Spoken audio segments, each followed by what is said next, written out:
દિવાળી પર્વના પહેલાના છેલ્લા રવિવારે લોકોના કોરોનાનો ડર ભૂલીને શહેરના બજારોમાં ખરીદી કરવા માટે ઉમટી પડ્યા હતા। બીજી તરફ ચોરી લૂંટની ઘટના ન બને તે માટે પોલીસનો ચુસ્ત બંદોબસ્ત પણ ગોઠવાયો હતો।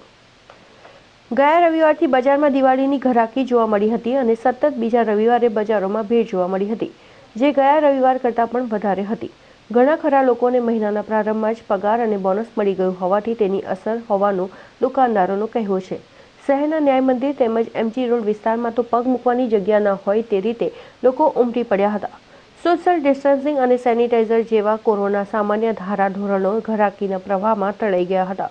વેપારીઓએ પણ લોકોની ભીડના પગલે સોશિયલ ડિસ્ટન્સિંગ જાળવવાનો આગ્રહ પડતો મૂકી દીધો હતો તેમ લાગી રહ્યું છે। દર વર્ષની જેમ જ ચાર દરવાજા વિસ્તારમાં દિવાળી પૂરે ટ્રાફિક જામના દ્રશ્યો જોવા મળ્યા હતા। શહેરના બજારોની સાથે સાથે શોપિંગ સેન્ટરો અને મોલ્સમાં પણ આજે હજારો લોકો ખરીદી કરવા માટે ઉમટી પડ્યા હતા। લોકોના ઘસારાના કારણે દુકાનો પણ રોજ કરતાં મોડી બંધ થઈ હતી, જેના કારણે રાતના 9 વાગ્યા પછી પણ રસ્તાઓ પર ચહલપહલ જોવા મળી હતી। આગામી 11મી નવેમ્બરથી એકાદશી સાથે જ દિવાળીના તહેવારોની શરૂઆત થઈ જશે। દિવાળી પહેલાના છેલ્લા રવિવારે ચાર દરવાજા વિસ્તારમાં બજારોમાં ખરીદી માટે ઉમટી પડેલા શહેરીજનોને ભારે ભીડ જોવા મળી હતી। લોકોએ દિવાળી નિમિત્તે નવા કપડાં, સુશોભનની વસ્તુઓ, રંગોળીના કલર, દીવડા, ઇલેક્ટ્રોનિક વસ્તુઓ સહિતની ખરીદી કરી હતી। જોકે કોરોના કાળમાં ખરીદી કરતી વેળાએ લોકો માસ્ક પહેરવું અને સોશિયલ ડિસ્ટન્સ પાળવાનું ભૂલ્યા હતા।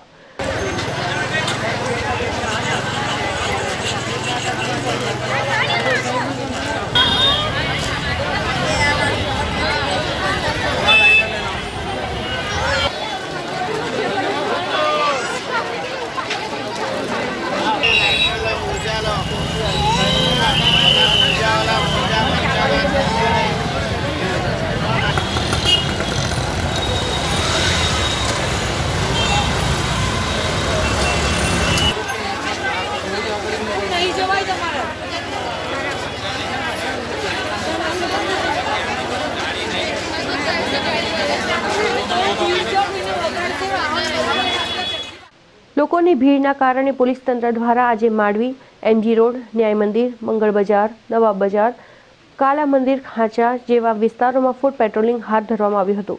કોઈ અનિશ્ચિત બનાવ ન બને તેમજ ચોરી લૂંટની ઘટના ન બને તે માટે પોલીસનો ચુસ્ત બંદોબસ્ત પણ ગોઠવાયો હતો। MG road, Mandvi, Panigate road તથા ન્યાય મંદિર પાસે ઠેર ઠેર પોલીસના જવાનો અને ટ્રાફિક પોલીસના જવાનોને બંદોબસ્તમાં મૂક્યા હતા। પોલીસ દ્વારા પબ્લિક એનાઉન્સમેન્ટ સિસ્ટમનો ઉપયોગ કરી વારંવાર એનાઉન્સમેન્ટ પણ કરાયો હતો। ચાર દરવાજા વિસ્તારમાં SP G division Parakramsinh Rathod તથા પોલીસ ટીમ દ્વારા ફૂટ પેટ્રોલિંગ કરાયું હતું।